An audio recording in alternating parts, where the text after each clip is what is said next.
Hello बच्चों, कैसे हैं आप लोग? आई होप आप सब बहुत ही खुश हैं, मस्त हैं और मन लगाकर पढ़ाई भी कर रहे हैं, है ना?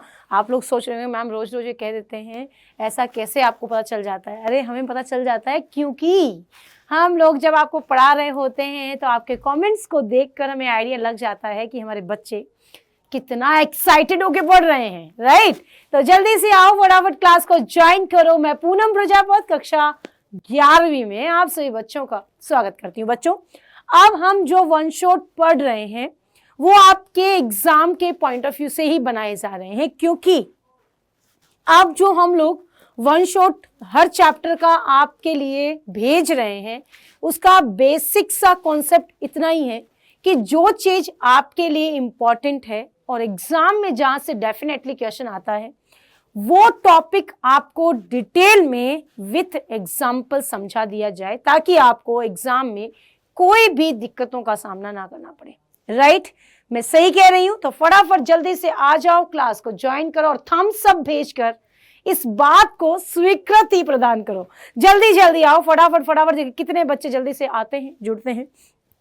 क्योंकि हम जो वन शॉट आज अपन पढ़ने वाले हैं वो आपको लगेगा कि वास्तव में एग्जाम की दृष्टि से ही बनाया गया है। मैंने पूरी कोशिश की है कि आपका कम समय लेकर मैं वो सब चीजें कवर करूं जो आपके एग्जाम की दृष्टि से इंपॉर्टेंट है, राइट? तो जल्दी जल्दी आ जाओ फटाफट, ताकि मैं शुरू कर दूं आज की इस वन शॉट क्लास को जो बहुत ही अमेजिंग इंटरेस्टिंग होने वाली है। डन? चले तो चलिए जी, शुरू करते हैं आज की इस अमेजिंग सी क्लास को, जिसमें हम आज क्या पढ़ने वाले हैं, एक नजर उस पर। आज हम पढ़ने वाले हैं क्या बच्चों? आज हम पढ़ेंगे कि अपने पास पदार्थ क्या होता है, क्योंकि हम लोग फर्स्ट चैप्टर बेसिकली रसायन विज्ञान की कुछ मूलभूत अवधारणाओं का अपन चैप्टर पढ़ रहे हैं। मैं भूल गई, वो इंट्रोडक्शन आपको देना था, बट कोई नहीं, पता चल ही गया है।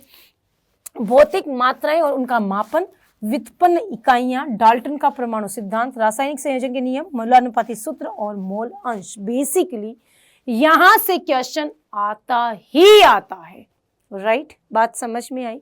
तो अच्छे से इन चीजों को करना है, बहुत ही अच्छे से, मैं यूं कहूं तो ज्यादा अच्छा लगेगा, राइट? और जहां से क्वेश्चन आता है ये वही टॉपिक है जहां से डेफिनेटली क्वेश्चन पूछा ही पूछा जाएगा।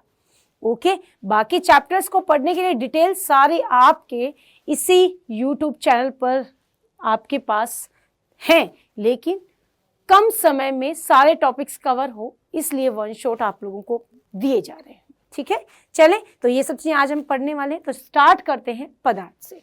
बेटा, पदार्थ क्या होता है? पदार्थ कोई भी वस्तु अपने सराउंडिंग में आप देखते हैं तो वो हमेशा एक पदार्थ को रिप्रेजेंट करता है, राइट? या यूं कह दूं, जो कोई भी वस्तु है जिसका कोई ना कोई द्रव्यमान है, जो स्थान घेरती है, वो हमेशा क्या कहलाती है? पदार्थ कहलाती है। डेफिनेशन आपकी स्क्रीन पर है। पदार्थ की वह मात्रा जिसका द्रव्यमान होता है उसे पदार्थ कहा जाता है। पदार्थ की मात्रा जिसका द्रव्यमान है या जिसका कोई ना कोई भार होता है, जो स्थान घेरती है, वो सब द्रव्यमान कहलाता है, राइट है? बात समझ में आ गई होगी। अब आता है पदार्थ का क्लासिफिकेशन, है ना? पदार्थ को किन भागों में वर्गीकृत किया गया है? बेसिकली यहाँ से क्वेश्चन आता है कि जो वर्गीकृत पार्ट्स हैं उनके एग्जाम्पल से क्वेश्चन आता है, तो वो हम आज डिस्कस करेंगे ताकि आपको अच्छे से क्लियर हो जाए। तो पदार्थ का वर्गीकरण बेसिकली दो तरीके से ही किया गया है, एक तो शुद्ध पदार्थ और एक तत्व, शुद्ध पदार्थ, और एक आता है अपने पास मिश्रण कह दें या फिर अशुद्ध पदार्थ जिसे हम कह सकते हैं, राइट? तो यहाँ पर आपको स्क्रीन पर एक चार्ट नजर आ रहा है जिसमें लिखा गया है पदार्थ। क्या लिखा गया है भाई? यहाँ पर लिखा गया है पदार्थ, ठीक बात है। अब जो पदार्थ है वो पदार्थ एक तो क्या होता है? शुद्ध होता है, हाँ या ना? और एक होता है बेटा क्या? मिश्रण होता है, ठीक बात है। अब आपके दिमाग में एक चीज क्लिक कर जानी चाहिए, शुद्ध पदार्थ मतलब क्या? शुद्ध का मतलब ये नहीं होता है कि जिसमें एक ही पदार्थ हो और अन्य कुछ भी ना हो, नहीं। शुद्धता की डेफिनेशन होती है जिसके अंदर पदार्थ में एक से अधिक तत्व हो लेकिन वो निश्चित अनुपात में हो, वो शुद्ध ही कहलाता है। जैसे कि घी है, वो शुद्ध है, क्यों है? कि उसमें जो भी चीजें इंक्लूड की गई है जिससे वो बना है, उसमें हर चीज का जो रेशो है वो फिक्स्ड है, वहीं से उतना ही डालना है तो वो शुद्ध हो जाता है। क्लियर। मिक्सचर में जब बहुत सारे चीजें या तत्व आपस में मिलते हैं तो उनकी मात्राएं कांस्टेंट नहीं होती, निश्चित नहीं होती, जिसकी वजह से हम उसे मिश्रण कहते हैं, ना कि शुद्ध पदार्थ। क्लियर। तो चलते हैं, मिश्रण और शुद्ध पदार्थ का डेफिनेशन क्लियर है। वहीं पर एलिमेंट और कंपाउंड की बात यदि हम करें, एलिमेंट यानी तत्व। तत्व क्या होते हैं बेटा? जब कोई भी किसी पदार्थ की सूक्ष्मतम इकाई है ना, वो सूक्ष्मतम इकाई परमाणु होती है, राइट। और वो कण जो क्या होता है, जिसके अंदर समान, वह परमाणु जिसमें समान कण हो, तत्व कहलाता है। वह परमाणु जिसमें समान कण मौजूद है वो तत्व कहलाता है। और वही तत्व जब आपस में एक निश्चित अनुपात में मिलता है तो उसे हम लोग क्या कह देते हैं? यौगिक कह देते हैं। क्या कह देते हैं? यौगिक कह देते हैं। क्लियर। बात समझ में आ गई। तत्व आपस में मिलकर यौगिक का निर्माण करते हैं, पर वो तत्व निश्चित अनुपात में जुड़ते हैं। बट तत्व, सिंगल तत्व की बात करूं तो उसमें सूक्ष्मतम इकाई, पदार्थ की सूक्ष्मतम इकाई जिसे आप परमाणु कहते हैं, जिसमें समान सभी कण क्या होते हैं? समान होते हैं। तो तत्व को दो भागों में फिर से डिफाइन कैसे कर सकता है? अणु और परमाणु, राइट। जब सभी कण समान तो परमाणु, और जब क्या हो, समान परमाणु आपस में मिल जाए तो अणु। लाइक H2O2, यस और no. Just like CO2, H2O भी क्या है? यौगिक में अणु है, क्योंकि ये आपस में एक शुद्ध मात्रा में जुड़े हुए हैं। क्लियर। डन। बात समझ में आ गई होगी। अब आता है मिश्रण। मिश्रण में अपन ने क्या पढ़ा? मिश्रण का मतलब होता है कि जिसमें दो या दो से अधिक पदार्थ एक अनिश्चित अनुपात में संयोग करते हैं, उसे हम मिश्रण कहते हैं। और मिश्रण में होमोजीनस और हेटेरो, यानी कि होमोजीनस मतलब कि समांगी, और हेटेरो मतलब विषमांगी। अब समांगी मतलब क्या बेटा? समांगी और विषमांगी। विषमांगी यानी कि जब दो पदार्थ आपस में मिलते हैं, जब दो पदार्थ आपस में मिलकर के एक साथ रहते हैं और एक साथ एक दूसरे में पूरी तरह से घुल जाते हैं, उसे समांगी। जब एक दूसरे के साथ नहीं घुलते हैं उसे हम विषमांगी कहते हैं। डन। ये तो एक ऊपर से एक इंट्रोडक्शन हो गया जिसे मैंने आपको समझा दिया ताकि आपको एक क्लासिफिकेशन क्लियर हो जाए। अब थोड़ा सा इसका डिटेल देख लेते हैं। तो सबसे पहले तत्व। तत्व क्या होता है? वह पदार्थ का सबसे सरलतम रूप है। किसी तत्व की सबसे छोटी इकाई को परमाणु कहते हैं, जो मैं बात करके आई हूं। तत्वों की कुल संख्या 118 है, जिनमें से 98 तत्व प्राकृतिक रूप से पाए जाते हैं और 20 तत्व कृत्रिम रूप से पाए जाते हैं। Sodium, potassium, magnesium, aluminium, carbon, phosphorus, selenium, fluorine, Br आदि, ये सब क्या है भाई? तत्व हैं जो शुद्ध मात्रा में है, जिसके अंदर परमाणु है, जिसके अंदर कण सभी समान है। डन। बात क्लियर है। अब चलते हैं आगे। अब आता है अगला टॉपिक, मिश्रण। भाई मिश्रण क्या होता है? मिश्रण की आप बात क्या कर रहे हैं? किसे कहते हैं? तो कहा गया कि मिश्रण जो होता है उसमें दो या दो से अधिक पदार्थ होते हैं जो परस्पर मिलते हैं और मिलकर के एक नए पदार्थ का निर्माण करते हैं, जिसे मिश्रण कहते हैं, पर उनका संगठन निश्चित नहीं होता है।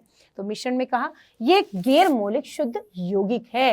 विभिन्न तत्वों के दो या दो से अधिक परमाणुओं के एक निश्चित अनुपात में रासायनिक संयोजन से बनता है, राइट। उदाहरण जैसे H2O, CO2, C6H12O6 आदि।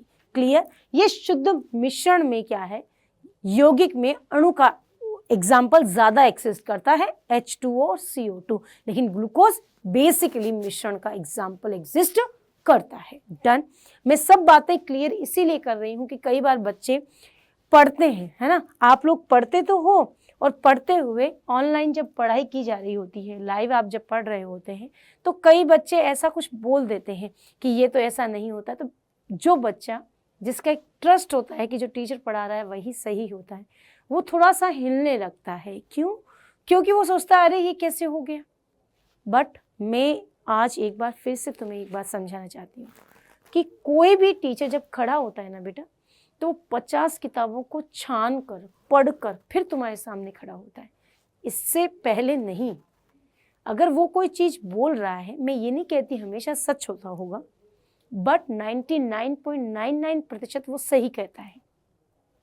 1% in situation, in presence of mind कभी कभी स्लिप हो जाता होगा तो बात अलग है, बाकी कोई भी टीचर गलत कभी नहीं पढ़ाता है।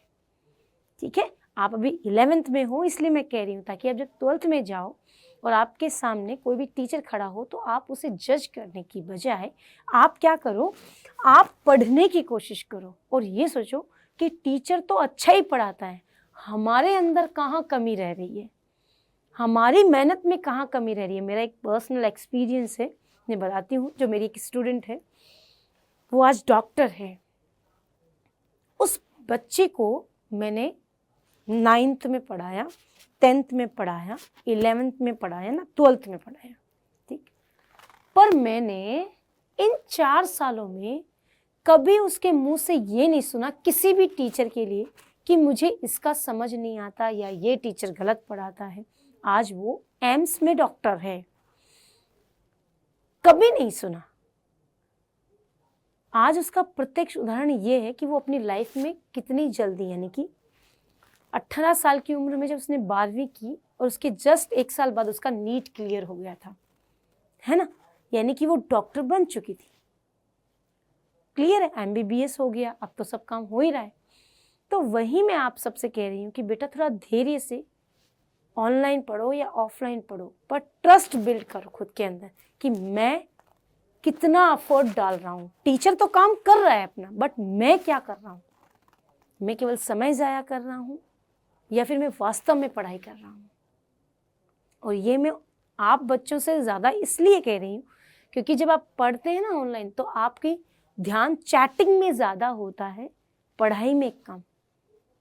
तो वही चीज़ अपने आप को एकदम एक ही तरफ केवल स्टडी की ओर ले जाने की कोशिश किया करो, ताकि आप चीज़ों को अच्छे से समझ सको।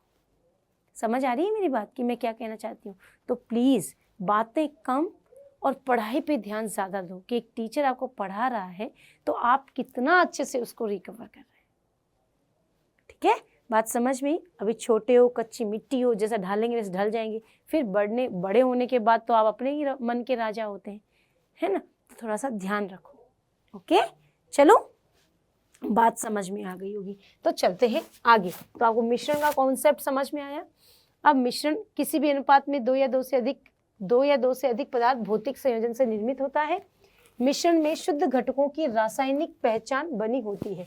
अच्छा, वो शुद्ध पदार्थ, अच्छा तत्व और यौगिक है। ये एक्चुअल में क्या है बेटा? ये यौगिक है।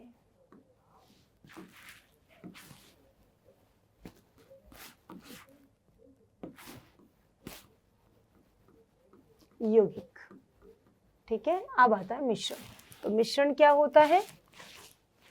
अनुपात में दो या दो से अधिक, किसी भी अनुपात में हो सकते हैं, घटकों की रासायनिक पहचान बनी रहती है। सजातीय मिश्रण वे होते हैं जिनके प्रत्येक भाग का संगठन स्थिर रहता है। जलीय एवं गैसीय विलयन मिश्रण। विषमांगी मिश्रण वे होते हैं जिनकी संरचनात्मक प्रत्येक भाग के लिए भिन्न भिन्न हो सकती है।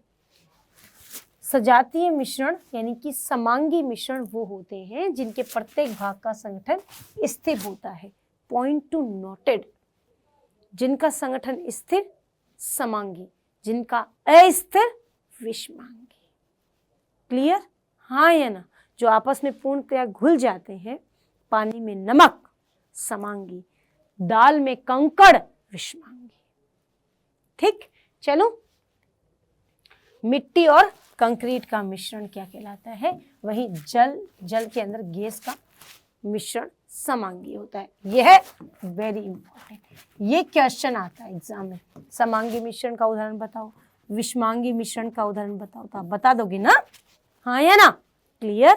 चलो ओके डन। आ जाओ भाई। अब आता है मौलिक इकाइयां। मौलिक इकाइयां क्या है? इन इकाइयों को न तो एक दूसरे से प्राप्त किया जा सकता है और ना ही किसी अन्य इकाई में विघटित किया जा सकता है। असाई प्रणाली की 7 मूलभूत इकाइयां होती हैं। यानी मौलिक इकाइयां मतलब क्या कहना चाहता है? मौलिक इकाइयों का मतलब होता है कि कोई भी पदार्थ जो है, कोई भी अपने पास मॉलिक्यूल है, उसको हम लोग किस तरह से मापेंगे। जैसे अपने पास वाटर हो सकता है, अपने पास कोई पत्थर हो सकता है, अपने पास कोई धातु हो सकती है ना, या फिर अपने पास कोई रस्सी भी हो सकती है। उन्हें हम कैसे मापें, मापने की क्या प्रणाली होती है, उसी को हम यहाँ पर देखेंगे। तो मापने के लिए कुछ सिस्टम बताए गए हैं। बेसिकली सीजीएस और एमकेएस एसआई पद्धति में मापा जाता है। तो हम यहाँ पर एसआई इंटरनेशनल पद्धति जो होती है उसी में अपन मापते हैं। तो उसका आपको एक डायग्राम दिखाई दे रहा है, मैं यूँ कहूँ सारणी दिखाई दे रही है। तो सारणी में समय की जो इकाई होती है वो सेकेंड, इसे किससे रिप्रेजेंट करते हैं, एस से रिप्रेजेंट करते हैं। अगर आपको एग्जाम में ऐसा कोई क्वेश्चन आता है तो वो पता होना चाहिए। द्रव्यमान को केजी में, लंबाई को मीटर में, तापमान को किस में भाई, केल्विन में, विद्युत धारा को एम्पियर में, कंडेला और मोल को मोल में। पदार्थ की मात्रा हमेशा मोल में ही मापी जाती है। तो बेसिकली अपने को ये पता होना चाहिए कि आप जिस पदार्थ को माप रहे हैं उसका सिंबल आप कैसे लेते हो, वही उसके मापने की इकाई मानी जाती है। ठीक बात है, बात समझ में आ गई होगी सभी को, है ना। जैसे अपन लिखे कि कोई भी पदार्थ जो है वो 15 सेंटीमीटर लंबा है, तो 15 सेंटीमीटर या फिर क्या लिखते हैं, मीटर, हाँ या ना। तो अब सेंटीमीटर लिया या मीटर लिया तो ये क्या होता है, एक एसआई पद्धति और एक एसआई पद्धति और एक सीजीएस पद्धति।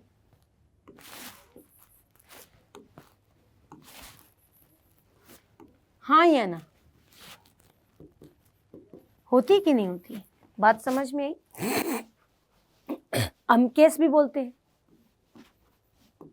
अमकेएस, ठीक बात है, समझ में भी आ गई होगी।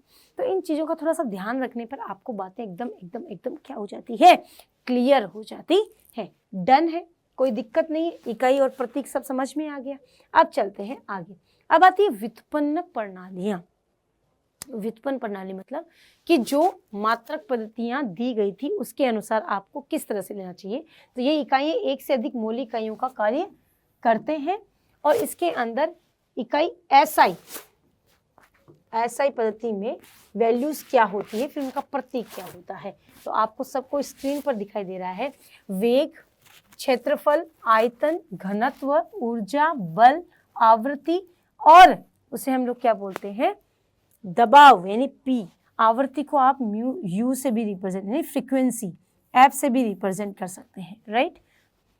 विद्युत आवेश जिसे हम कूलाम सी से रिप्रेजेंट करते हैं, राइट। हर्ट्ज में जाती है आपकी फ्रीक्वेंसी, आवृत्ति, ठीक है। ऊर्जा, घनत्व और उसके अंदर अपन क्या बोलते हैं, घनत्व को अपन डेंसिटी कहते हैं भाई, डी से रिप्रेजेंट करते हैं। ठीक बात है, बात क्लियर हो गई। तो वेग को v से, उसका प्रतीक क्या होता है, मीटर सेंटीमीटर इनवर्स वेग। क्षेत्रफल क्या होता है बेटा, मीटर स्क्वायर, है ना। क्षेत्रफल लंबाई इंटू चौड़ाई, भाई लंबाई इंटू ऊंचाई, लंबाई इंटू चौड़ाई, तो लंबाई इंटू चौड़ाई, है ना। तो उसको अपन लंबाई को भी m से मीटर में और चौड़ाई को भी मीटर में, तो क्या हो गया, मीटर स्क्वायर हो गया। अब लंबाई, चौड़ाई और ऊंचाई, आयतन की बात करूं तो क्या हो जाएगा, मीटर क्यूब हो जाएगा। ठीक है, बात समझ में आ गई होगी। यानी एमकेएस और सीजीएस में हम अलग अलग रूप से इनको रिप्रेजेंट करते हैं, वो हम निकाल के भी देख सकते हैं, नो इश्यू। चलो बात समझ में आ गई। तो यहाँ पर इतना काफ़ी है, इससे ज़्यादा भी डिटेल में देखना है तो आप इसी चैनल पर जाकर के फर्स्ट चैप्टर का वन शॉट जो मर्ज पूरा 4 घंटे का दिया है वो देख सकते हैं। बट आपको एग्जाम की दृष्टि से यहाँ पर पढ़ना ज़्यादा फायदेमंद होगा। चलो आ जाओ भाई। अब आता है तापमान का मापन। तापमान का मापन कैसे किया जाता है, यानी कि जैसे मापने के लिए अपन ने दाब, आयतन, क्षेत्रफल सब देखा, वैसे ही तापमान को मापने के लिए भी अलग अलग क्या होते हैं, सिस्टम होते हैं। जैसे कि अपन केल्विन में भी मापते हैं, फ़ारेनहाइट में भी मापते हैं, डिग्री सेल्सियस में भी मापते हैं। तो वही यहाँ पर कहा है कि तापमान को 3 पैमानों से मापा गया है, केल्विन, डिग्री सेल्सियस और फ़ारेनहाइट, राइट। अब अगर आप बात करें कि इन तीनों को एक दूसरे में मिक्स कैसे किया जाता है, तो बेसिकली ये आता है कि अगर आप फ़ारेनहाइट की बात करते हैं तो आपको ये फॉर्मूला लगाना होता है, और डिग्री सेल्सियस यानी केल्विन की बात करते हैं तो आपको ये, है ना। अब आपको कोई कह दे कि 27 डिग्री सेल्सियस है, आपको कोई कह दे कि 27 डिग्री सेल्सियस है, ठीक है, और उसे फ़ारेनहाइट में चेंज करो, ठीक है, और 27 डिग्री सेल्सियस है उसे केल्विन में भी चेंज करो।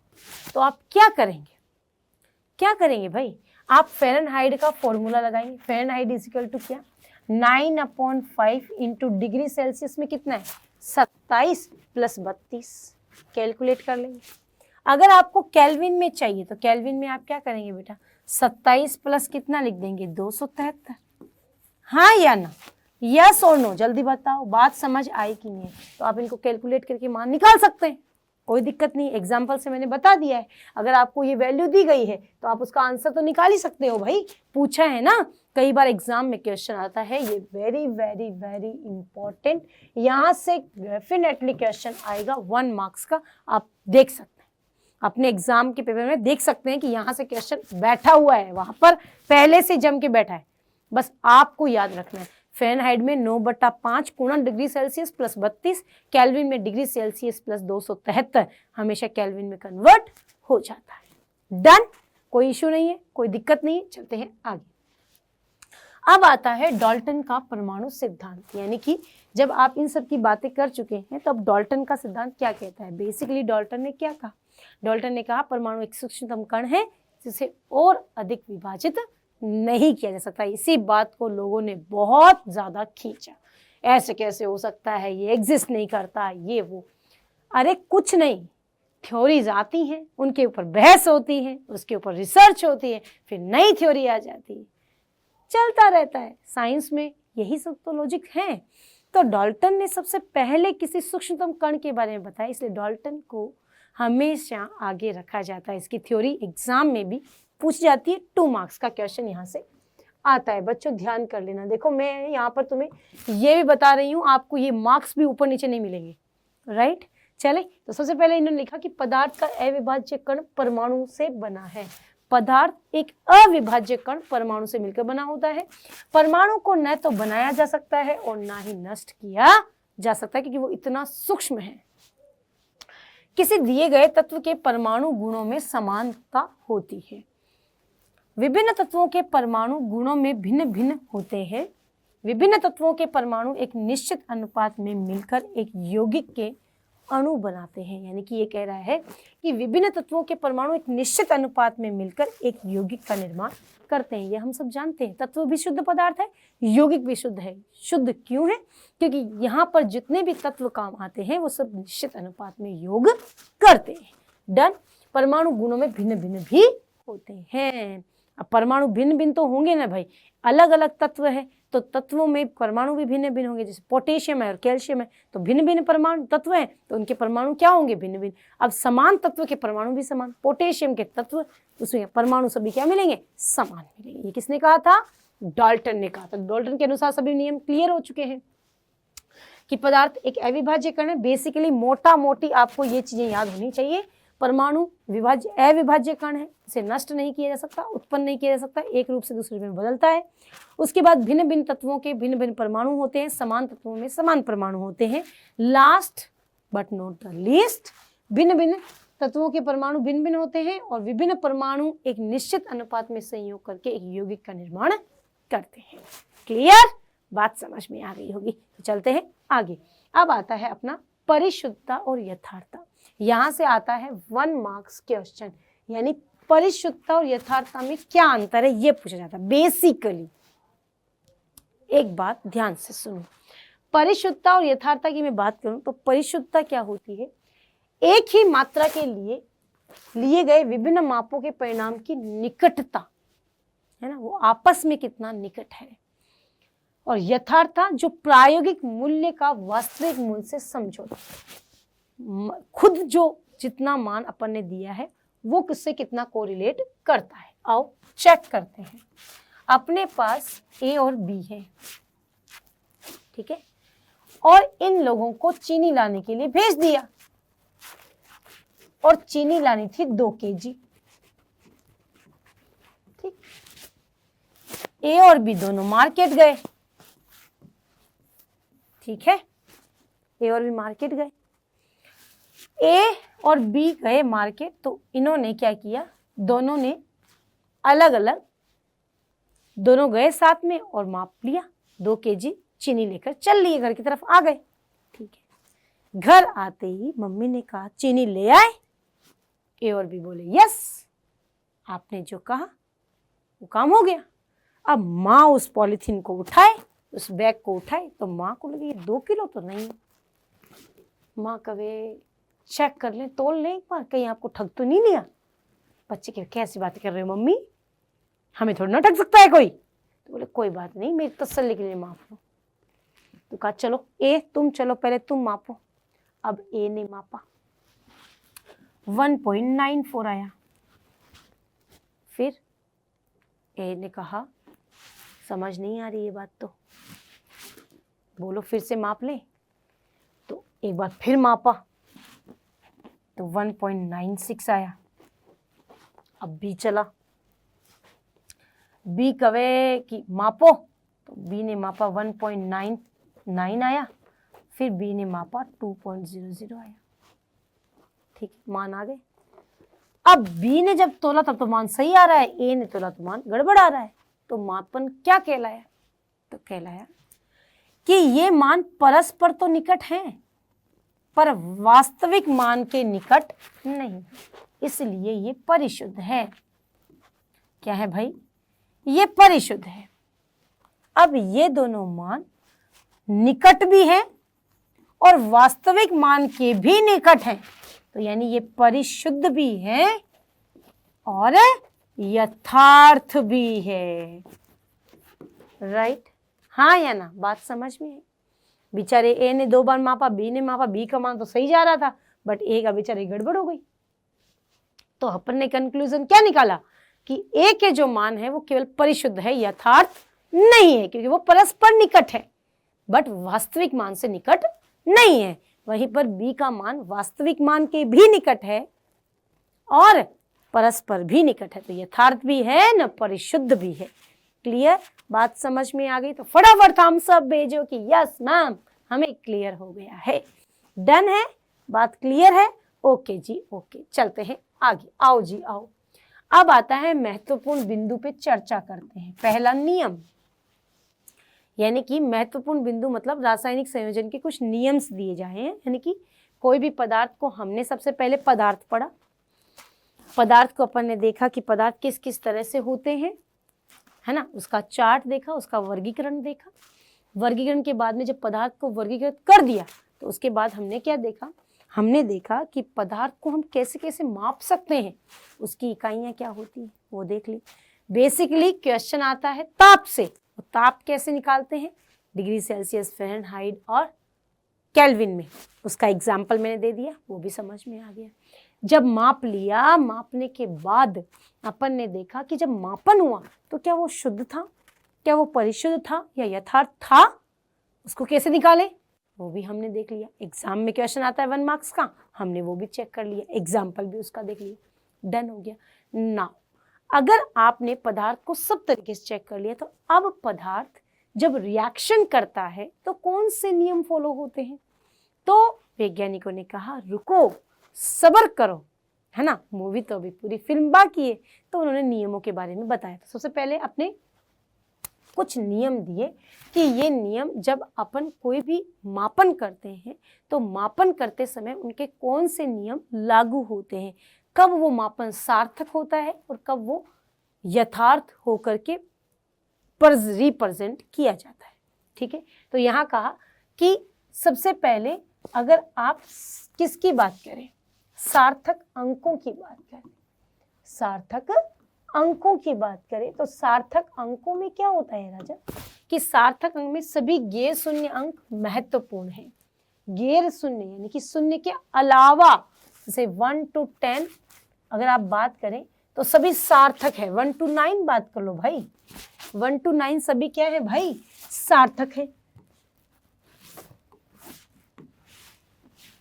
क्लियर? बात समझ में आई? पहले गैर शून्य अंक से पहले शून्य महत्वपूर्ण नहीं है, यानी कि 2 के आगे लगा शून्य सार्थक नहीं होता। 2 गैर शून्य अंकों के बीच शून्य महत्वपूर्ण है, 2 0 2 दोनों अंक सार्थक हैं। इनके बीच ये शून्य भी क्या है? संख्या। गैर शून्य अंकों के बीच का शून्य भी सार्थक होता है। किसी संख्या के अंत में शून्य तब महत्वपूर्ण होते हैं जब वे दशमलव बिंदु के दाईं ओर वास्तव में गिनती में अनंत सार्थक अंक होते हैं। इस बात का क्या मतलब है? 0 0 दाएं तरफ लिखे हैं तो वो सार्थक है, हाँ या ना? अब ये 2.00 सार्थक है भाई, ये 3 है क्योंकि ये 200 है, हाँ या नहीं? पॉइंट को हटा दो तो इसके वैल्यू है कि नहीं? इसलिए ये, जबकि ये इस तरफ लिखे होते तो उसकी वैल्यू नहीं होती, वो सार्थक भी नहीं होते। बात समझ आई या नहीं? जल्दी बताओ। सार्थक अंक का कॉन्सेप्ट कितना इजी है, देखो इतने से नियमों में सारे सार्थक अंक हो रहे हैं बेटा, हाँ या ना? बस ये इतने से पढ़ लेना, तुम्हें सब कुछ आ जाएगा, मैं कह रही हूँ ये, ठीक है? सारा एक भी क्वेश्चन गलत नहीं होगा। चले, वस्तुओं में गिनती में अनंत क्या होती है? सार्थक अंक होते। अब आओ भाई, अब आता है महत्वपूर्ण सवाल, वैज्ञानिक संकेतन। वैज्ञानिक संकेतन की हम बात करें तो वैज्ञानिक संकेतन इस फॉर्म पर निर्भर करता है, और ये n क्या होता है? अंक पद होता है 1 to 9, है ना? इकाई अंक होना चाहिए, दहाई नहीं चाहिए। इकाई अंक ही होगा, दहाई अंक नहीं होगा, दहाई अंक घात में जाएगा। ये वैज्ञानिक संकेतन है। ये बड़ी बड़ी संख्याओं को संक्षिप्त रूप में लिखने की मैकेनिज्म को वैज्ञानिक संकेतन कहा जाता है। ठीक बात है। अन क्या है? सकारात्मक या नकारात्मक मान वाला घातांक है, ठीक है? यानी घातांक जो है वो ऋणात्मक भी हो सकता है और धनात्मक भी हो सकता है। जैसे आपके पास एग्जाम्पल्स यहाँ स्क्रीन पर लिखे गए हैं, 125400000 0.00456, इसके सार्थक अंक क्या हैं? 1.254 into 10 to the power 7, 4.56 into 10 to the power -3। -3 क्यों आया राजा? क्योंकि हमने पॉइंट को इस तरफ लाया। अगर दशमलव को इस तरफ लाओ तो घात माइनस में होती है, अगर दशमलव को इस तरफ ले जाओ तो घात प्लस में होती है। ये बात आप ध्यान रखो। ये दशमलव का निशान है, दशमलव इस तरफ जा रहा है, देखो ना, दशमलव इस तरफ ही तो जा रहा है 1 पॉइंट, और यहां से यहां आ रहा है, इसका मतलब माइनस में घातांक है। ये बात अच्छे से नोट कर लेना, एग्जाम में यहीं पर फंस जाते हैं आप लोग कि घात माइनस में लगेगा कि प्लस में। तो हमेशा ध्यान रखो, अगर आप किस तरफ चल रहे हैं, अगर आप किस तरफ चल रहे हैं, आपका ये हैंड लेफ्ट है, इधर राइट है, डन। अगर आप राइट हैंड की तरफ चलेंगे, लेफ्ट टू राइट चलेंगे, लेफ्ट टू राइट चलेंगे, राइट की तरफ यानी सही की दिशा में आ रहे हो ना तुम, राइट हैंड की तरफ आ रहे हो ना, सही दिशा तो हमेशा प्लस होती है, और जब उल्टी दिशा की तरफ आओगे तो हमेशा क्या होगा? माइनस। याद रखने का सबसे अच्छा तरीका, हाँ या ना? अगर प्लस की ओर जाना है, अगर घातांक आपका, अगर दशमलव आपका इस तरफ जा रहा है यानी कि राइट हैंड की तरफ जा रहा है, समझ जाओ घात प्लस में ही होगी, क्योंकि राइट राइट होता है भाई और लेफ्ट माइनस होता है। क्लियर? अब तो नहीं भूलोगे, मैंने बता दिया है भाई, अब तो भूलने का कोई चांस नहीं, कंफ्यूजन का कोई चांस ही नहीं है। चले, ओके ओके ओके, डन। चलते हैं आगे। वैज्ञानिक संकेतन की गणितीय सक्रियाएं। गणितीय सक्रियाओं का मतलब क्या होता है बेटा? गणितीय सक्रियाओं का मतलब होता है कि जब आप जोड़, बाकी, गुणा, भाग करते हैं तो उस दौरान वैज्ञानिक संकेतन किस तरह से काम करता है, राइट? तो वहां पर सबसे पहले बताया गुणन एवं भाग। जब गुणन और भाग की बात आती है तो उस उन्हीं नियमों का पालन करें जो घातांकीय संख्या के लिए। उदाहरण 7.0 into 10 to the power 3, 8.0 into 10 to the power -7, 7.0, 8.0, 10 की घात 3 प्लस माइनस 7। ये क्या कह रहा है? अगर आधार सेम हो, आधार समान हो तो घातें एक साथ आ जाती हैं, घातों को एक साथ लाया जा सकता है। सेकंड क्वेश्चन, घातें कब जुड़ती है, कब घटती हैं? जब गुणा का निशान हो तो घातें जुड़ती है, और वहीं भाग का निशान हो तो घातें घटती है। समझ आ रही है, हाँ या ना? ये बातें नोट कर लेना बेटा, कहीं पर भी नहीं लिखी होती है, थोड़ा ध्यान से सुनना कि जब आधार समान हो तो घातों को एक साथ मर्ज किया जा सकता है, और मर्ज करने के साथ साथ जब गुणा है दोनों के बीच तो जुड़ेंगी, भाग है तो दोनों घटेगी। ठीक बात, गणित भी समझ में आ गई। फिर इनको गुणा करके आप आंसर निकाल सकते हैं। परिणाम में दशमलव बिंदु तक किसी भी मूल संख्या से अधिक अंक नहीं हो सकता है। 7.0 into 10 to the power 3, 8.0 into 10 to the power -7, 7.0, 8.0 को यदि आप गुणा करके आंसर निकालते हैं तो 0.9 इंटू 10 टू द पावर क्या भाई 10 की घात 10। यहाँ ध्यान दो राजा, यहाँ बट्टा है यानी भाग हो रहा है तो घात तो क्या हो गई, माइनस दिखाई दे रहा है। यहाँ पर घात क्या हो रही है, प्लस, क्योंकि यहाँ गुणा का निशान। ठीक है, कोई दिक्कत? अगर आप देखें कोई भी चीज को जब आप कर रहे हैं तो आप रोकें मैडम को और वहीं पर अपनी कॉपी पेन लें और उसको हल करना शुरू करें। ठीक है, और जो आंसर आता है, जो आंसर आपके पास आया है उसको अपन किस रूप में लिखेंगे, वैज्ञानिक संकेतन के रूप में लिख देते हैं। राइट, बात समझ में आ गई, कोई दिक्कत नहीं है।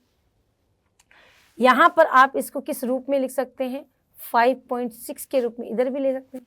लेफ्ट टू क्या जा रहा है, राइट जा रहा है, हाँ या ना? तो घातांक 1 क्या हो जाएगी, यहाँ पर प्लस में होगी, प्लस में तो कम हो जाएगी, माइनस का 3 आ जाएगा, बस, नो इश्यू। क्लियर? अब यहाँ अपन बात करें, यहाँ तो सही एग्जिस्ट कर रहा है, ये एक संख्या के बाद में क्या है, अंक वैल्यू लिखी गई है तो कोई दिक्कत वाली बात नहीं है। अगर आप इसे यूँ करते हैं, इधर से इधर लाते हैं तो 9 इंटू 10 की घात क्या हो जाएगा, 1 क्या हो जाएगी, माइनस हो जाएगी, तो 9 हो जाती। बात समझ में आ गई होगी, सभी को क्लियर हो गया होगा। समझ में आई तो फटाफट थम्स अप भेजो। जितना धैर्य से मैं पढ़ा रही हूँ ना, उतना धैर्य से आपको ही पढ़ना है ताकि आपके ये कॉन्सेप्ट क्लियर हो जाए और यहाँ से क्वेश्चन आना ही आना है बेटा। समझ आ गई बात? तो जल्दी से थम्स अप भेजो कि यस मैम हमारा क्लियर है। फटाफट भेज दो, जल्दी जल्दी जल्दी। ओके ओके ओके, सही बात है जी।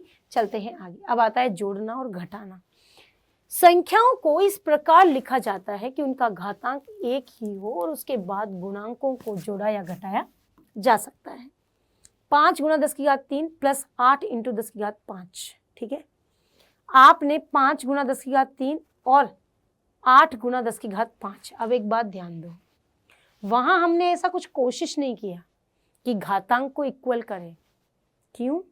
क्योंकि वहां पर अपने को इस चीज की जरूरत नहीं थी, क्योंकि जब आधार समान है तो घातें मर्ज हो जाती है। पर यहाँ तो पहले से ही क्या है, प्लस और माइनस है, जोड़ बाकी, गुणा और भाग में वो चीज है, लेकिन जोड़ बाकी हो तो घातांक को इक्वल करो ताकि उनको कॉमन लिया जा सके।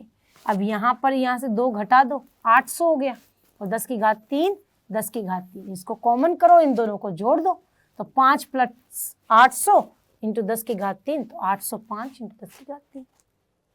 ध्यान रखो, जब आपके पास कोई संख्या है ना, और उनके बीच में गुणा का निशान है और यहाँ पर घात दी हुई है ना, साथ में घात दी हुई है और बीच में गुणा का निशान है, तब तो ये आधार होकर के आपस में घातांक क्या हो जाते हैं, जुड़ जाते हैं या घट जाते हैं। जबकि जोड़ बाकी हो तो वहां पर आपको घातांक समान करना पड़ता है। गुणा भाग में घातांक समान करने की आवश्यकता नहीं होती, वो अपने आप ही जोड़ बाकी कर लेते। ठीक है, जब पहले से ही जोड़ और बाकी का निशान हो तो घात को इक्वल करो ताकि उनको कॉमन लिया जा सके। पर जो गुणा और भाग होता है वहां कॉमन लेने की आवश्यकता नहीं, वहां अपने आप घातें जुड़ जाती है या घट जाती है। ठीक है, चलो। परिणाम को अधिक महत्वपूर्ण अंकों के रूप में रिपोर्ट नहीं किया जाना चाहिए क्योंकि मूल संख्या में कुछ महत्वपूर्ण आंकड़े हैं। चले, बात समझ में आ गई? चलते हैं आगे। गणितीय संक्रियाओं के परिणाम को सीमित करने के नियम।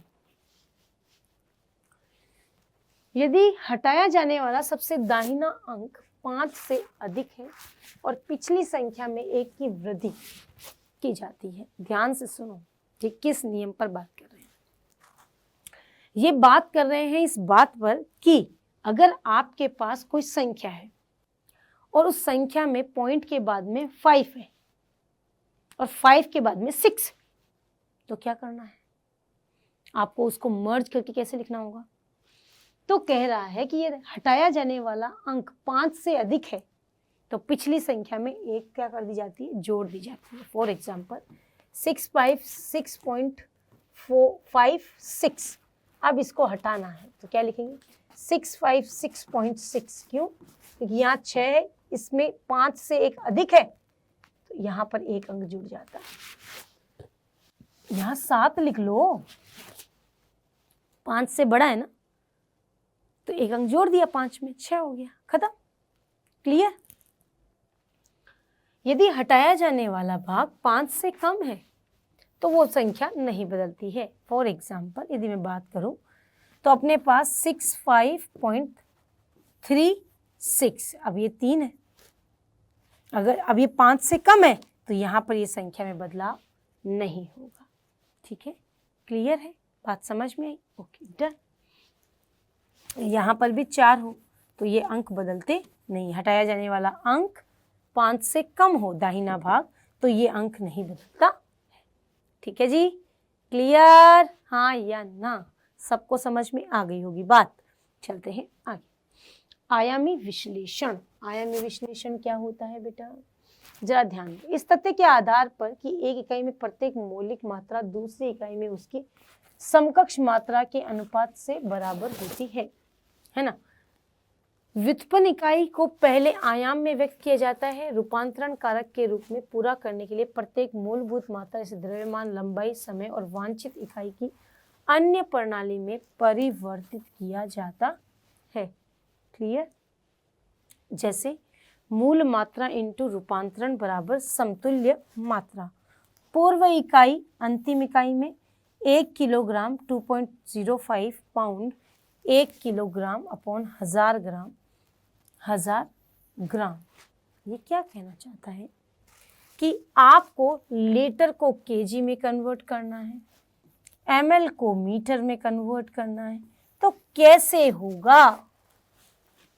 उसके लिए मूल मात्रा इंटू रूपांतरण कारक बराबर समतुल्य मात्रा हमेशा आपको वर्क करेगा। जैसे कि एक एग्जाम्पल दिया है कि केजी बट्टा 2.205 पाउंड बराबर 1 किलोग्राम बट्टा 1000 ग्राम, तो आपको क्या लिखना है, मूल मात्रा क्या है 1 केजी, सही है, रूपांतरण कारक बराबर समतुल्य मात्रा केजी, सही है, हाँ या ना, जल्दी बताओ, बात समझ में आ गई? तो इस तरह से अपन क्या कर सकते हैं, इस फॉर्मूले के यूज से सभी काम किए जा सकते हैं। वैसे ये क्वेश्चन बहुत कम आता है, पर आ जाए तो कोई दिक्कत वाली बात नहीं। चले आओ जी आओ, अब हम आ गए हैं रासायनिक संयोजन के नियम। पदार्थ का मापन हो गया, उनमें यथार्थता परिशुद्धता हो गई, फिर अंकों की सार्थकता हो गई, फिर उन्हें मर्ज करके वैज्ञानिक संकेतन में कैसे लिख सकते हैं वो भी हमने कर दिया। नाउ अब हम आ चुके हैं रासायनिक संयोजन के नियम पर, यानी कि रासायनिक संयोजन के नियम क्या कहलाते हैं, इसे हम क्या कहते हैं। तो रासायनिक संयोजन के नियम की यदि मैं बात करूं तो कोई पदार्थ आप जब रिएक्शन करते हैं, जब दो या दो से अधिक पदार्थ आपस में जुड़ते हैं तो वो किस अनुपात में जुड़ते हैं, जुड़कर वो नया पदार्थ बना रहे हैं तो कैसे जुड़ रहे हैं, ठीक बात है ना, बात तो समझने वाली है। तो यहाँ पर यही कह रहा है कि रासायनिक संयोजन का नियम कहता है कि जब कोई भी अभिकारक परस्पर क्रिया करके नया उत्पाद बनाता है तो उस दौरान उनके द्रव्यमानों में कोई परिवर्तन नहीं होता है, यानी द्रव्यमान का संरक्षण होता है। पदार्थ को एक रूप से दूसरे रूप में बदला जाता है, वो केवल परिवर्तन है, उसके मौलिक गुणों में कोई चेंज नहीं होता है, उसका द्रव्यमान कभी बदलता नहीं है। फॉर एग्जाम्पल जैसे इसने लिखा है, रासायनिक परिवर्तन में सक्रिय अभिकारकों का कुल द्रव्यमान हमेशा निश्चित रहता है, जैसे कि C+O2 = CO2, राइट। कार्बन कितना बेटा 12 प्लस ऑक्सीजन कितना होता है 16 × 2 32 प्लस 12 कितना होता है 44। वहीं पर यहाँ पर 12 प्लस वही 32 कितना हो गया 44। अभिक्रिया से बाद और अभिक्रिया से पहले दोनों द्रव्यमान क्या है 44 है, लेकिन यहाँ पर कार्बन था और ऑक्सीजन था, आपस में मिले तो CO2 गैस बनी, और वो हमें पर गैस में ठोस गैस में कन्वर्ट हुआ, लेकिन द्रव्यमान नहीं बदला, द्रव्यमान उतना ही है। इसे ही हम क्या कहते हैं, रासायनिक से प्रथम द्रव्यमान संरक्षण का नियम। फर्स्ट नियम क्लियर हो गया सबको? हाँ या ना? एग्जाम्पल भी समझ में आ गया होगा सभी बच्चों को? Okay done. चलते हैं आगे। रासायनिक संयोजन का दूसरा नियम, स्थिर अनुपात का नियम। स्थिर अनुपात क्या होता है? स्थिर अनुपात का मतलब होता है कोई भी रासायनिक यौगिक का द्रव्यमान या किसी भी रासायनिक यौगिक में उपस्थित तत्वों का जो अनुपात होता है वो हमेशा निश्चित होता है, वो कभी बदलता ही नहीं है। यानी कि फॉर एग्जाम्पल जैसे मैं H2O की बात करूं, जल है ना, ये जो जल है नदी का हो सकता है, तालाब का हो सकता है और झरने का भी हो सकता है भाई, झरने का भी हो सकता है, सही है। लेकिन इन सब में पानी का जो सूत्र है, जल का जो सूत्र है, वो सब में क्या है? H2O ही तो होगा। सब में वाटर का फॉर्मूला सेम है। यानी कि यहाँ पर हाइड्रोजन और ऑक्सीजन, हाइड्रोजन और ऑक्सीजन, हाइड्रोजन और ऑक्सीजन। हाइड्रोजन ऑक्सीजन का अनुपात कितना? हाइड्रोजन कितने बेटा? 2, ऑक्सीजन कितना? 16, यानी 1:8। कहीं पर भी देख लो एक अनुपात क्या आ रहा है बच्चों? 8। यानी कि आप इस पदार्थ को या यौगिक को किसी भी माध्यम से प्राप्त करो, अनुपात नहीं बदलता है। फॉर एग्जाम्पल मैं बात करूं, कार्बन डाइऑक्साइड में CO+O2 is equal to CO2, C+O2 is equal to CO2, है ना। कार्बन मोनोऑक्साइड को जलाकर CO2 बनाए या कार्बन को जलाकर CO2 बनाओ, पर 12 और कितना हुआ? 32 ही तो हुआ।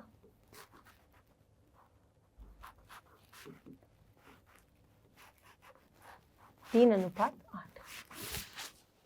कार्बन डाइऑक्साइड का अनुपात, कार्बन डाइऑक्साइड किसी भी माध्यम से प्राप्त करो पर अनुपात 3:8 ही होता है। डन? बात समझ आई या नहीं? जल्दी बताओ, यस और नो। कई बच्चे पता है कमेंट में लिखते हैं मैम बस यही पूछते रहते हो, यस और नो, यस और नो। अरे तो भाई क्या पूछूं? हैं? कोई भजन पूछूं कि कोई गाना पूछूं, कोई शायरी पूछूं पढ़ाते वक्त? हैं नालायकों, पढ़ाई के वक्त तो पढ़ाई की बात करूंगी ना, ऑफ कोर्स। ऐसे तो भले ही फिर भी चलो गुनगुना दो कोई गाना, बच्चों को बोरियत हो रही है तो गाना सुना दो, हैं कोई भी जोक सुना दिया बोरियत होते समय। लेकिन पढ़ते वक्त थोड़ी ना होता है ये सब भाई, पढ़ते वक्त तो पढ़ाई का ही मूड होना चाहिए। हाँ या ना? चले, बात समझ में आई कि नहीं? आई कि नहीं? समझ आया? Okay done, thank you. चलो बच्चों अगला प्रश्न, अगला है गुणित अनुपात का नियम। अब गुणित अनुपात का नियम क्या होता है? गुणित अनुपात का नियम है जब एक निश्चित तत्व के साथ दूसरे तत्व की भिन्न भिन्न मात्रा संयोग करती है तो निश्चित तत्व का अनुपात भिन्न भिन्न तत्व के सरल अनुपात के बराबर होता है। समझ आई? वापस सुनिए। जब 2 या 2 से अधिक तत्व परस्पर मिलकर एक यौगिक का निर्माण करते हैं तो उस यौगिक में एक तत्व का निश्चित अनुपात दूसरे तत्व के अलग अलग द्रव्यमान के साथ संयोग करते हैं तो उस दूसरे तत्व का अनुपात परस्पर एक सरल अनुपात होता है। फॉर एग्जाम्पल जैसे आपके पास है N2O, NO, 2NO लिख दो, N2O3, N2O4, N2O5। क्लियर है? बात तो समझ में आ गई। N2O, NO2, 2NO, N2O3, इसमें क्या है भाई? नाइट्रोजन हर जगह क्या है? 14, 14, 14, 14, 14। यस और नो? नाइट्रोजन का परमाणु भार तो 14 ही होता है ना, है ना। अब आपको मैडम N2A जो 14 का 28 करो, लो आ जाओ कर दो। तुम्हें समझ आना चाहिए, मेरा मोटिव तो ये है, बेसिकली मैं यही चाहती हूँ, है ना। तो नाइट्रोजन के लिए लिखो भाई 28, सब लिख दी। यानी कि ये अनुपात क्या जा रहा है? 1:1:1:1:1। ठीक बात? No issue, done. ऑक्सीजन पे आ जाओ भाई। ऑक्सीजन 16, 32। हाँ या ना? सही है? ये अनुपात दो, देखो ये अनुपात क्या आ रहा है, 1:2:3:4:5। डन है, कोई दिक्कत है? होनी नहीं चाहिए, किसी को भी नहीं होनी चाहिए। कोई बच्चा यहाँ पर इस बात को ना समझे तो मैं इसको ये लिख देती हूँ N2O2। ठीक है राजा, कोई दिक्कत नहीं है, समझ में आ गई? तो ये आपका क्लियर हो गया, सबका अनुपात सबका क्लियर हुआ। यानी कि एक निश्चित अनुपात वाले तत्व के साथ भिन्न भिन्न द्रव्यमान का कोई तत्व जुड़ता है तो उसका अनुपात एक सरल अनुपात के रूप में व्यक्त होता है। इसे ही गुणित अनुपात का नियम कहा जाता है। क्लियर? यस और नो? जल्दी बताओ। डन है, समझ में भी आ गया? ये एग्जाम्पल आप दे सकते हैं जब भी, अलग से भी दिखेगा और अच्छा भी लगता है। चलो अब आता है गेलुसेक का नियम। गेलुसेक, गे मतलब गैस। गेलुसेक वो वैज्ञानिक था जो गैसों के लिए उसने नियम दिया और उसने कहा कि जब 2 या 2 से अधिक गैसें मिलकर नया उत्पाद गैसीय उत्पाद ही बनाती है तो इन लोगों का परस्पर अनुपात एक सरल अनुपात होता है। जैसे H2 + Cl2 = 2HCl। तो मैं बात करूं तो यहाँ वो 1:1:2, तो परस्पर एक सरल अनुपात प्राप्त होता है। आप में से कई बच्चों के दिमाग में ये भी हो सकता है, मे बी क्वेश्चन आ सकता है कि मैम ये सरल अनुपात की क्या डेफिनेशन होगी? सरल अनुपात मतलब एक बड़ी संख्या जिसे एक ही पहाड़े से काटकर तब तक छोटा किया जा सके जब तक कि वो संभव हो, और उसके बाद यदि एक ही पहाड़े से वो ना कटे तो वो जो राशि आपको प्राप्त होती है, जो अंक आपको प्राप्त होते हैं, जो अनुपात आपको प्राप्त होते हैं, वो एक सरल अनुपात कहलाते हैं। ठीक है, क्लियर? जो क्वेश्चंस आपके दिमाग में जितना मुझे आइडिया लग रहा है, जितनी साइकोलॉजी मेरी वर्क कर रही है, उस हिसाब से मैं बता रही हूँ। जिसको ये क्वेश्चन क्लिक कर रहा है कि मैम सरल अनुपात क्या, व्हाट, समझ आ गई होगी आप। चले अब देखो 1:1:2, तो ये तो किसी पहाड़े से कटता ही नहीं है, तो एक सरल अनुपात हो गया। ठीक, आ जाओ जी। अब आता है अगला प्रश्न है परमाणु और आणविक द्रव्यमान। परमाणु भार, आणविक भार क्या होता है? किसी तत्व का परमाणु, उसका भार जिसे हम 1/12 कार्बन के 12वें भाग के बराबर समझते हैं, परमाणु भार। और आणविक भार क्या होता है? परमाणुओं के भारों का योग आणविक द्रव्यमान कहलाता है। फॉर एग्जाम्पल, एक परमाणु का द्रव्यमान की यूनिट होती है एटॉमिक मास ऑफ यूनिट, जिसे U से रिप्रेजेंट किया जाता है। एक परमाणु द्रव्यमान इकाई यानी म्यू कार्बन 12 परमाणु के द्रव्यमान के ठीक 12वें हिस्से के बराबर होती है। जैसा कि एक तरबूज को रखूं, एक तरबूज का भार यदि मैं निकालूं और उसको 12 हिस्सों में काट दूं, 12 हिस्सों में काट कर यदि मुझे तोलूं, तो बात समझ में आ जाती है कि आप उसके 12वें भाग पर काम कर रहे हैं, यानी उसका भार 1/12वां भाग वर्क करता है। क्लियर? बात समझ में आ गई। अब आणविक द्रव्यमान क्या होता है? सहसंयोजक यौगिकों का एक अणु का द्रव्यमान होता है। यह अणु में मौजूद सभी तत्वों के परमाणु द्रव्यमान के योग के बराबर होते हैं।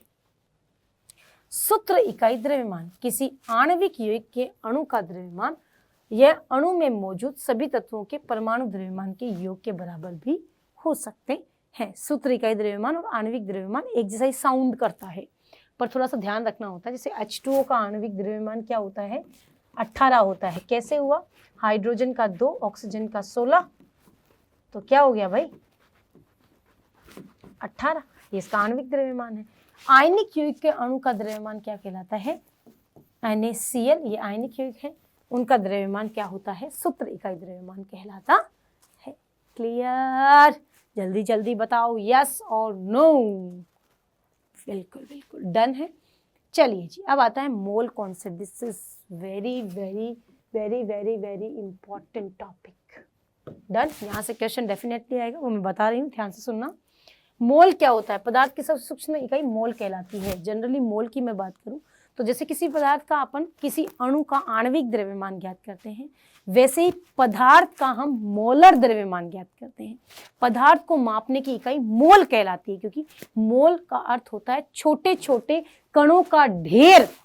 क्या कहलाता है? मोल कहलाता है। ये शब्द सबसे पहले मोल शब्द इसीलिए निकला, छोटे छोटे कण होते हैं, उनकी बहुत सही संख्या होती है, उसका भार मोल्स कहलाते हैं। ठीक है।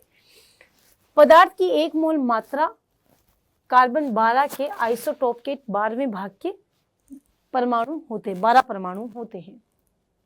आणविक द्रव्यमान, किसी पदार्थ के 1 मोल का द्रव्यमान ग्राम में मोल द्रव्यमान संख्यात्मक रूप से AMU होता है, एटॉमिक मास ऑफ यूनिट। ये मैं बता चुकी हूँ। परमाणु आणविक द्रव्यमान के बराबर होता है। प्रतिशत रचना, द्रव्यमान प्रतिशत, आयतन प्रतिशत कैसे होता है? किसी यौगिक का द्रव्यमान प्रतिशत कैसे निकालते हैं? द्रव्यमान प्रतिशत, कोई भी पदार्थ एक, उस पदार्थ में से एक का, जैसे कि NaCl का द्रव्यमान प्रतिशत चाहिए, तो क्या करोगे आप?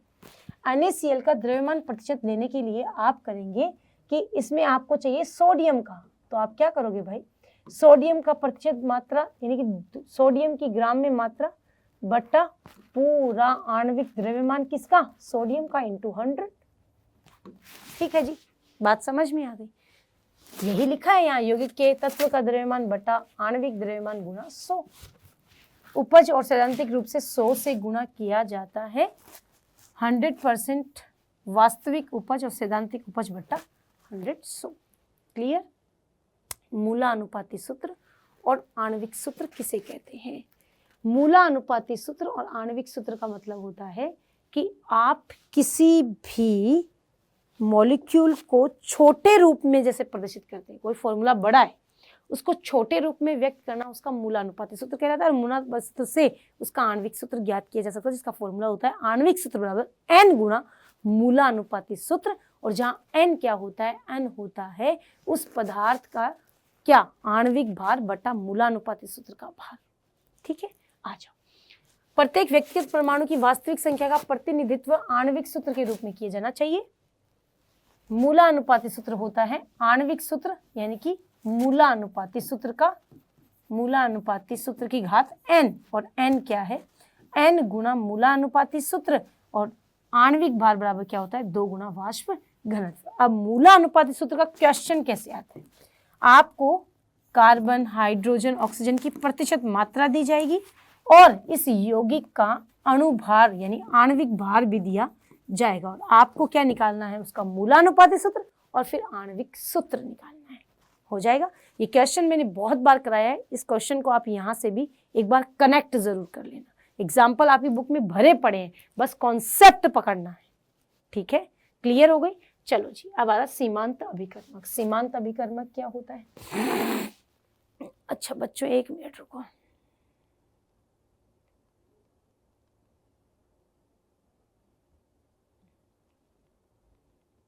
हो गया।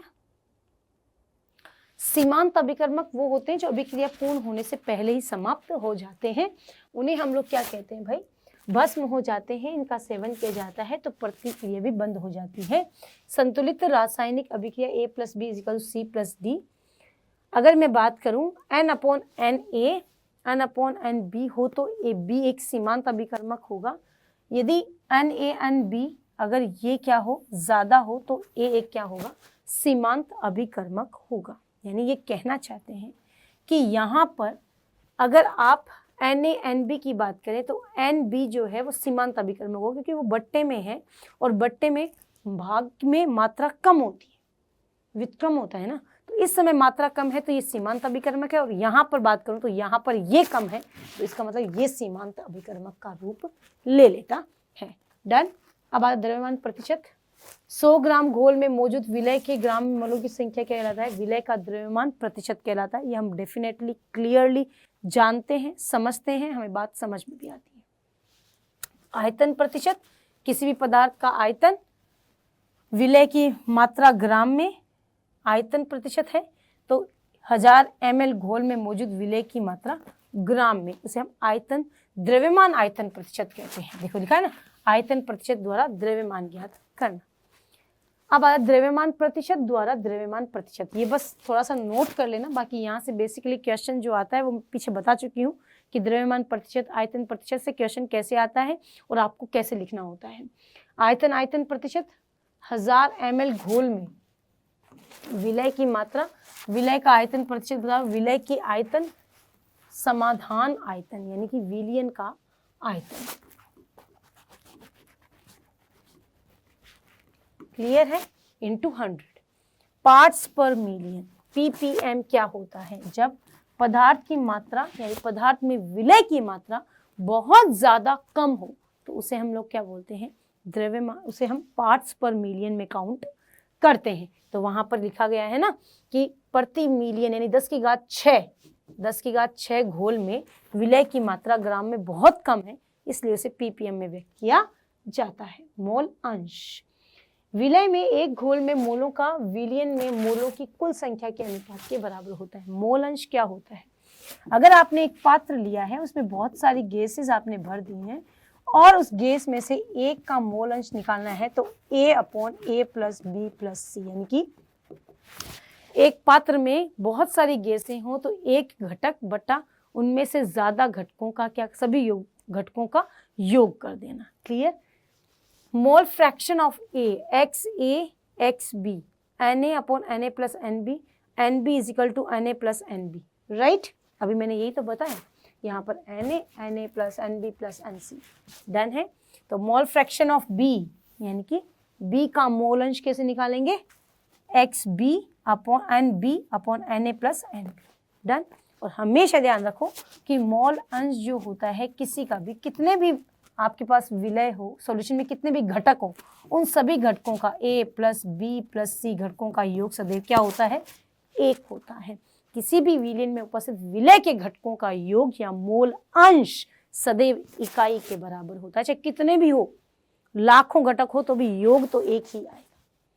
चले, ये this is very important, exam में आता है, इसे ध्यान से पढ़ना। मोलरता, 1 लीटर विलयन में उपस्थित विलय के मोलों की संख्या मोलरता कहलाती है। 1000 ml या 1 लीटर विलयन में उपस्थित विलय के मोलों की संख्या मोलरता कहलाती है। मोललता, 1000 ग्राम विलायक में विलय के मोलों की संख्या क्या कहलाती है बेटा? हमेशा क्या कहलाती है? मोललता कहलाती है। बात समझ में आ गई? बात क्लियर हो गई? मोलरता, मोललता क्लियर है, इनके फॉर्मूला भी क्लियर है। मोलरता जिसे कैपिटल M से रिप्रेजेंट करते हैं विलय के मोल की संख्या बटा विलयन का आयतन लीटर में। ठीक है? विलय के मोल बटा विलयन का आयतन लीटर। ठीक है? डन है? यहाँ से न्यूमेरिकल्स जो हैं वो भी इंपॉर्टेंट है। वो क्वेश्चन जो आता है वो बेसिकली फॉर्मूला बेस्ड ही होता है, तो आपको अच्छे से क्लियर भी हो जाएगा। डन है? बात समझ में आ गई होगी, सभी बच्चों को क्लियर भी हो गया होगा कि हाँ भाई। तो आज का आपका ये जो 1 शॉट है फर्स्ट चैप्टर का, इम्पॉर्टेंट भी है, साथ में अपन इन चीज़ों को देख भी सकते हैं। इसके अंदर मोलरता, मतलब इसके अंदर एक चीज़ थी, सीमांत अभिकरण इम्पॉर्टेंट था, स्टोइकियोमेट्रिक गुणांक, जो कोई भी रासायनिक समीकरण होती है संतुलित, उसके ऊपर अपन जो अंक लिखे जाते हैं वो स्टोइकियोमेट्रिक गुणांक कहलाता है। बाकी सारे टॉपिक आपके क्लियर हो चुके हैं। तो आज के इस 1 शॉट में सारे इंपॉर्टेंट टॉपिक्स के साथ विद एग्जाम्पल मैंने क्लियर कर दे हैं। जहाँ से क्वेश्चन आना है वो भी मैंने बता दिया है। तो अच्छे से पढ़ो, अच्छे से इसको कवर करो, ताकि आगे के चैप्टर्स भी आपको इसी तरीके से कम समय में पूरा नॉलेज के साथ दे दिए जाए। डन? ओके, तो चलते हैं आज की क्लास में, बस इतना ही। Bye, take care and thank you so much. Thank you.